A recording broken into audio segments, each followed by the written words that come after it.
भाई इंडिगोर अवस्था एते खराब जाइए कि 1000 रु अधिक फ्लाइट कैंसल कर दिया जाइए। सहित आम इंडिया सरकार गोटे नुआ नियम लागू कर जहाद्वारा कि डीजीसीए फ्लाइट गुड़ा एफडीएलटी लागू कर माने फ्लाइट ड्यूटी टाइम लिमिटेशन जहाद्वारा कि आम पायलट मान मैंडेटरी रेस्ट करने पड़ो। सहित नाइट फ्लाइट गुड़ा रेस्ट्रिक्शन लगे नाइट फ्लाइट लैंडिंग भी रेस्ट्रिक्शन लगे लिमिटेशन कर जार फल भोगुं साधारण जनता।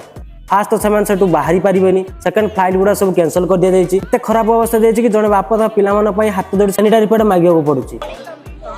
प्यार चाहिए दे दो प्यार है।